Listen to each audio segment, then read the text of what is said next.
Hello and welcome to the Modular Madhouse. Now this is hopefully a short video, probably well overdue in my opinion. Most of the videos I found online, they plug it in, they fiddle with the cutoff frequency and they say that's the demo. This is not a demo, but it's hopefully going to get a bit more in depth and explain why this is such an incredible synth to start your modular journey with. So what is it? I won't get into details about what it's maybe a copy of, possibly a Moog. It has a built-in sequencer, which other synths may not have. I'm not interested in the sequencer here. Again, as I said in my intro, I'm not so much interested in self-contained doorless stuff. I want to actually use something as an instrument. And as an instrument, this is quite flexible, fantastic value for money. It has an oscillator, the VCF, a filter. It has a LFO, envelope generator, and mixers and a couple of other things.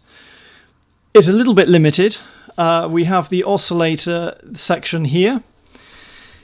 You can see that it only has a square wave and a saw wave,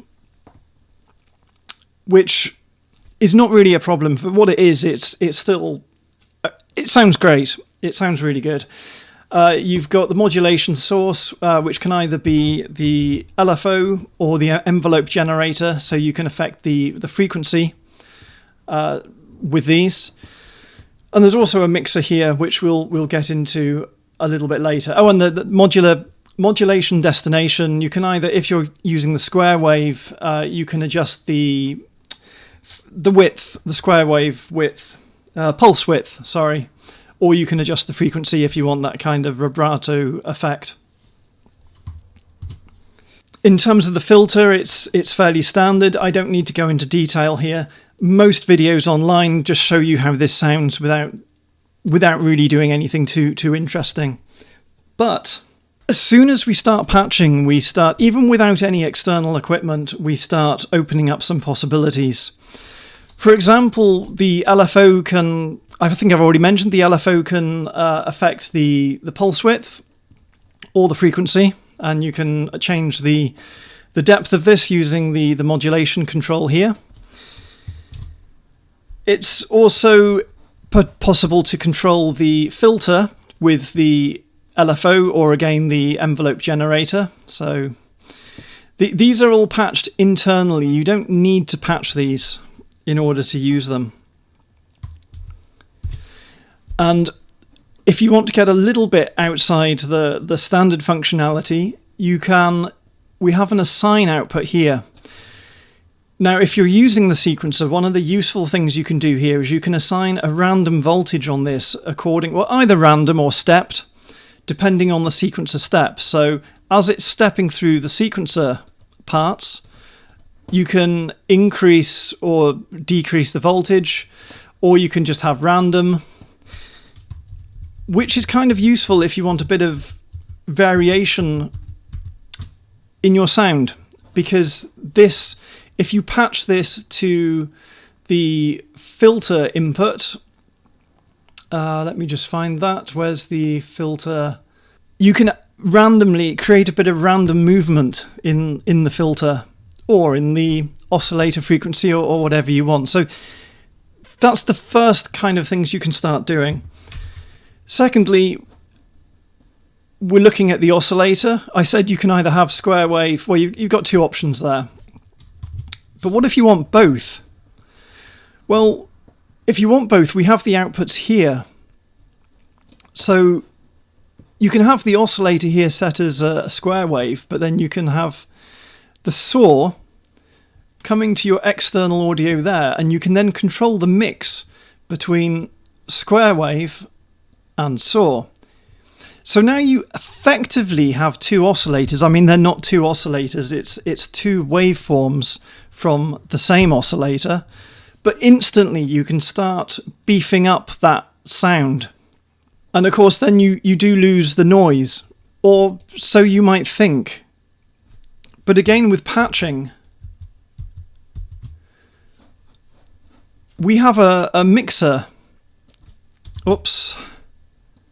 We have a mixer here So if we say this is set to the saw wave, so this is our oscillator output there, and say we want our noise, so we have our noise patched into mix 1, and then we also want our pulse wave, which is patched into mix 2. Then we have our output of our mix,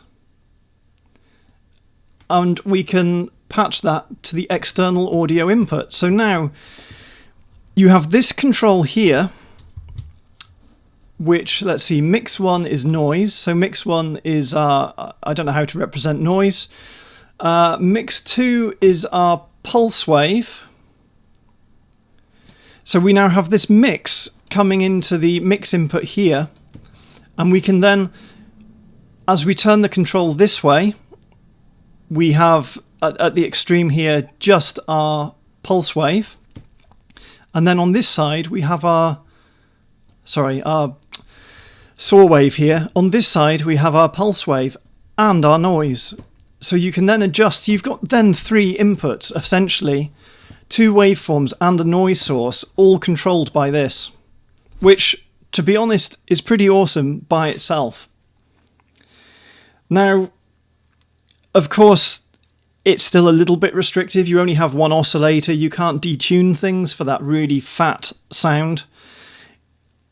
But all you need to do at this point is add an external oscillator.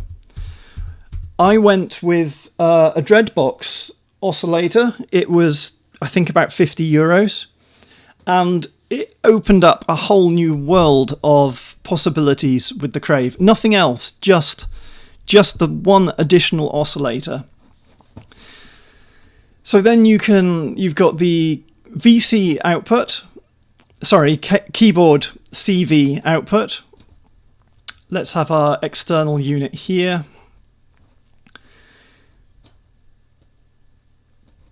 And we have our gate. Then we have our output coming into external audio, or the mix, depending on how you want to do this. You can then detune this oscillator slightly, or do whatever you want with it. And as I say, it really opens up the possibilities. And this is where it starts to potentially get expensive. But the Crave still forming the centerpiece of your modular setup. Let's say we have 2 external oscillators. Now, how do we get the CV voltage to both? Normally with more expense, more difficulty. However, we have multiples here. So if we take the CV voltage out, and let's draw it to the correct place, multiple in, we then have multiple outs, which can feed both oscillators. We have our mix inputs, which can take both oscillators. So very, very quickly, the Crave becomes the total centerpiece of the modular studio. And of course, you could do this with individual modules, but one of the, I think I may have mentioned before, did I mention the cost? I'm not sure. But let's look at the value of this, very basic terms. I'll pick cheap modules. Well, let's just assume that a cheap budget module, there's a number of companies providing these, VCOs, VCAs, VCFs, all about the €50 or £50 mark. So let's start looking at this. We have a VCO. So that's €50. I'll just put a tally down here. We have a VCF, which is another €50 at the budget end. You can spend a lot more than this, but we'll just go with this. We then have an envelope generator, which is about €50. we have an LFO, which is 50 euros. Then if you want a glide control, this is difficult because this is just a very basic glide control. But if you wanted to do similar with the module, you'd be looking at some sort of slew limiter, which I want to be generous and say 50 euros, but I'm suspecting it's more like 100, possibly more actually, 150 for a slew limiter. I'll put one mark down, but I'll put another couple in brackets because realistically that's what you're going to be paying. Then we have a mixer and a volume control. These are probably individual modules again. I'll just put 50, another tally down for 50. Now, we have a MIDI input to CV converter and gate. That, I have a feeling I'll put 50 down, but I suspect, again, it's more like 100. And then we have a sequencer. Now you're not going to get a... I keep saying, I've completely miscalculated this because I keep saying 50. You won't get a sequencer for 50 euros. Let's leave this for now. Let's pretend this doesn't exist. So that's 100, 200, 300, 350, 350 minimum. So that would be if we went for 100 euros for these, that's 250, 350, 450. Now say we do want the sequencer, I'm suspecting 150, 200 euros. Do you see where the value is going? And I can't remember the cost of the Crave at the current time, but it's a tiny fraction. Say with the sequencer included, we're looking at 600 euros.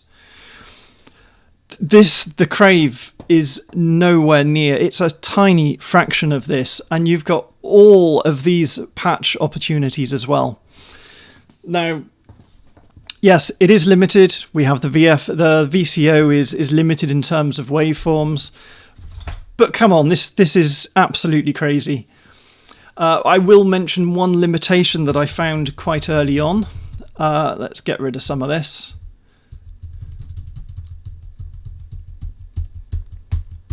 If you're triggering an external module, a VCO or a filter or something, a sample and hold, if you start throwing money at this, we have a CV out and we have a gate out. Now, there's no easy way to get a MIDI clock out. In fact, there's no way to get a MIDI clock out. I looked at modifying this myself to add an additional jack, which would just tap the MIDI clock. But I ended up going for an external solution. However, you can, if the sequencer is running, you can clock the sequencer, the tempo, to the external MIDI clock. This is via the menu, which I can go into in a bit. But you can clock the sequencer to the MIDI clock. Then, as this is triggering, you can use the gate from the keyboard output to trigger external equipment. It's far, far from ideal because it really limits what this synth can be doing. You have to be running the sequencer, so you have to have an arpeggiator or no audio at all. You could just be triggering the output with the oscillator output turned off, essentially. But that will give you what is essentially a MIDI clock. I think I've covered a lot in a short space of time. I mentioned the menu. There's a couple of cheat sheets online which show you the internal routing and the the menu options. It's a very quick, handy guide. It's much better than the manual that Behringer give with the unit or that is available online. So I'll post just a couple of screenshots here as I'm talking, and I'll include the links to download this below the video.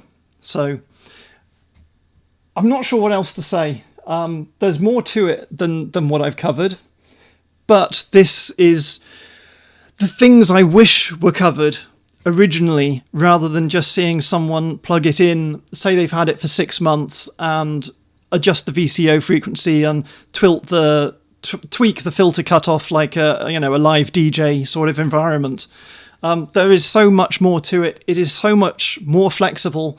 It is a fantastic centerpiece of your modular studio. And even as you expand and gain more modules, it still can form the centerpiece due to the multiples, the mix input, the noise source you can use for external sample and hold module.